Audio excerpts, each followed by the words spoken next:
Picture this. You're standing in the security line, boarding pass in hand, shoes still on, because you heard you don't have to take them off anymore. You feel ready, and then an agent pulls you aside.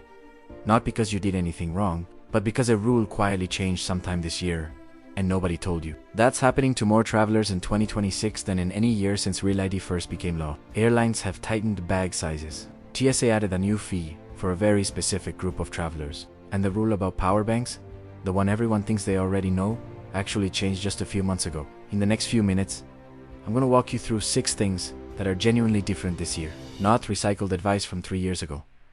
Some of these will save you money. One of them, if you miss it, can cost you your seat before you even reach the gate. So let's start with the one hitting the most people first, your bag. If updates like this are useful to you, consider subscribing to Fly Smart USA. We keep this simple, and we only tell you what's actually changed, not what sounds scary for views. For years, the rule of thumb was loose. If your bag looked about right, you walked past the gate agent and nobody measured a thing. That's not how it works anymore at a lot of major airports. Airlines have been quietly tightening what counts as a carry-on in the first place. The industry is converging on a smaller standard, roughly 22 by 14 by 9 inches, and several carriers are enforcing it more strictly than they did even a year ago.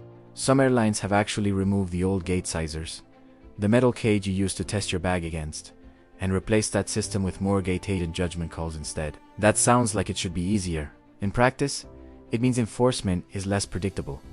An agent having a busy day is more likely to flag your bag than a fixed metal frame ever was. Here's the detail most people miss. It's not just the airline's own limit that matters anymore. The real ceiling is whatever fits in the overhead bin on that specific aircraft, and that can vary by plane type even within the same airline. A bag that fit perfectly on your flight out can get flagged on a different aircraft flying you home. Weight matters too, especially on budget carriers, which are increasingly strict about both carry-on and personal item weight, not just size. A personal item stuffed to the brim with souvenirs or gifts can now get reclassified as a carry-on T-Spot, which means a fee you didn't budget for, charged right at the gate in front of everyone in line. What actually protects you? Measure and weigh your bag at home before you pack it full. Check the specific airline's current published dimensions, rather than relying on last year's numbers. And if your bag is borderline gate, check it voluntarily before an agent makes that decision and charges you for you. Think about a couple flying home from a 2-week trip. Bag a little fuller than it was on the way out because of gifts and extra layers. That bag has flown on this exact route before without a problem. This time, a gate agent eyeballs it, asks them to set it in the sizer, and it doesn't fit. Now they're paying a fee they didn't plan for, holding up the line, boarding flustered instead of relaxed. Nothing about their packing habits changed. This standard did. This is the one that trips up travelers who haven't flown in a while. And the details here matter, because a lot of what's circulating online right now is wrong. Real ID enforcement at US airports has technically been active since May 2025. What's new for 2026 is what happens if you show up without one. Starting February 1st, 2026, TSA introduced something called Confirm ID. If your driver's license doesn't have the small star marking, meaning it isn't real ID and you don't have an accepted alternative, you're not simply turned away anymore. Instead, you're routed into an identity verification process that costs $45 and takes anywhere from 10 to 30 minutes, depending on the airport. That confirmation is valid for 10 days, so if you fly again within that window, you don't pay twice. That's better than a flat denial, but it's still not something you want to discover for the first time while a line is forming behind you. The bigger issue is that a valid passport, a passport card, a global entry or other trusted traveler card, or a military ID, all still work as Real ID alternatives. Completely free, no fee, no extra process. So the travelers actually getting caught off guard are almost always people whose passport also lapsed, often during the years when nobody was flying internationally, and who assumed their regular license was fine because it always had been. There's a detail worth knowing. If you're in this group, some states are still issuing non-compliant cards even now, meaning you can renew your license, receive something that looks brand new, and still not have this star. TSA has said that over 94% of travelers already show up with an acceptable ID, so this genuinely affects a minority. But if you haven't checked your card in the last year, it's worth 30 seconds to look. What protects you? Turn your license over, look for the star in the corner. If it's missing, either start a Real ID renewal at your DMV now, or simply confirm your passport is current, since either one clears you without the fee. This tends to catch a specific handful of people. Travelers who haven't needed to renew a license in a long time and never had a reason to check for the star. People whose passport expired years ago and was never a priority to renew. And occasionally, someone who genuinely did get a real ID-compliant card but is misremembering which document they're carrying that day. None of these are complicated to fix.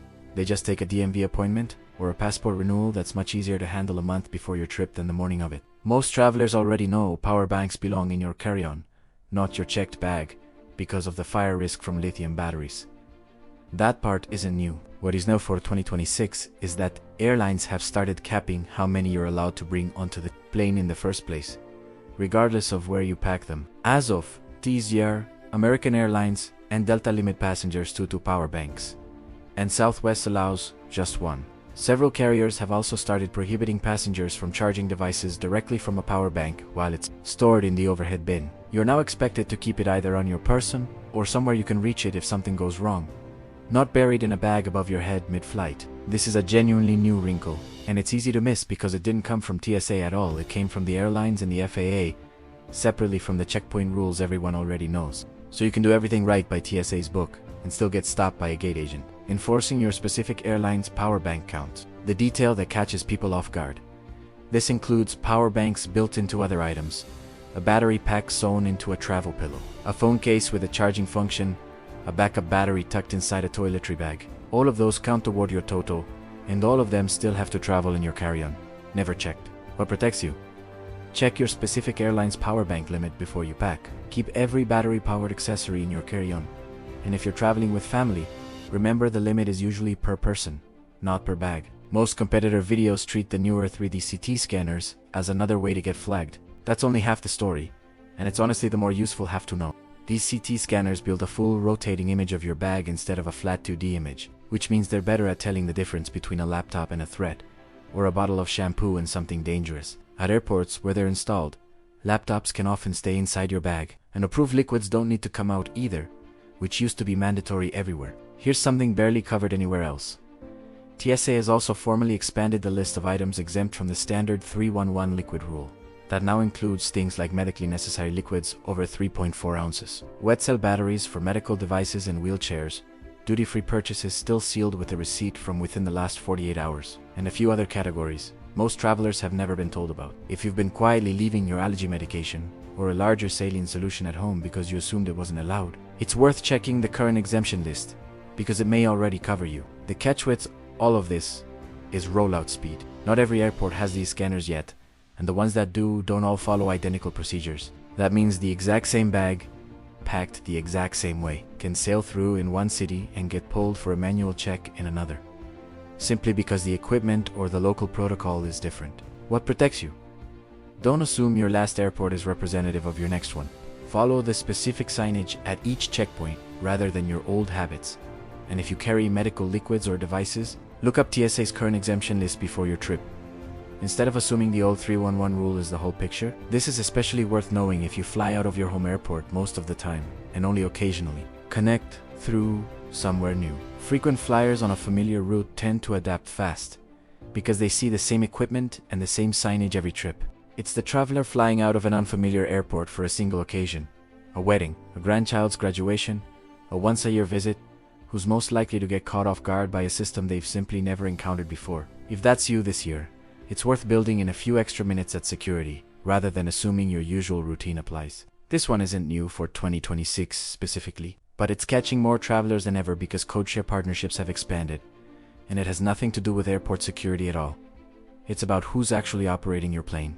When you book a flight, you're sometimes buying a ticket from one airline while a completely different airline flies the aircraft. Each operating airline sets its own check-in windows, baggage rules, seat selection policies, and boarding procedures, and none of that is required to match the airline whose name and logo you saw when you booked. The most common trap involves loyalty status. Many travelers assume their frequent flyer perks, free bags, priority boarding, seat upgrades, carry over automatically on a codeshare flight.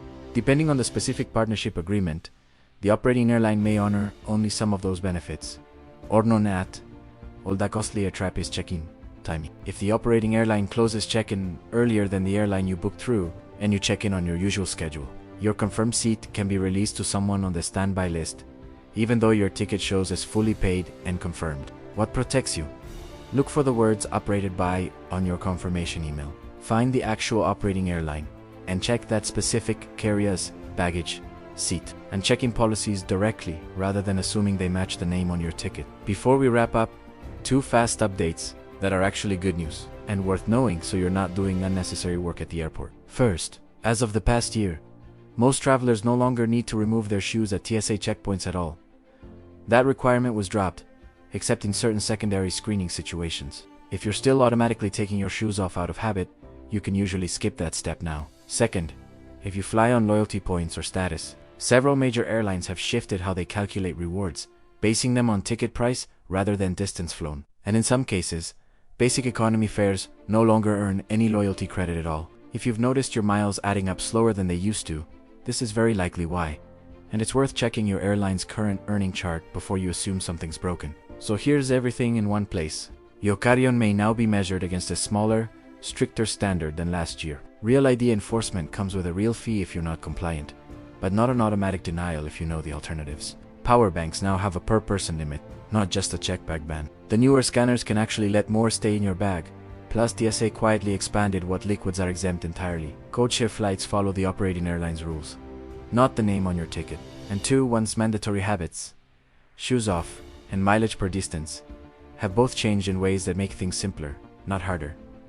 None of this requires you to do anything dramatic. It just requires checking a handful of specific details before you leave the house. Instead of assuming this year works exactly like last year, your bag's dimensions, your power bank count, and who's actually operating your flight. That 10 minutes of checking is the entire difference between moving through the airport calmly and standing at county wondering what just happened. If this helped you, get ready for your next trip. Subscribe to FlySmart USA. We'll keep tracking what actually changes, so you never have to guess again.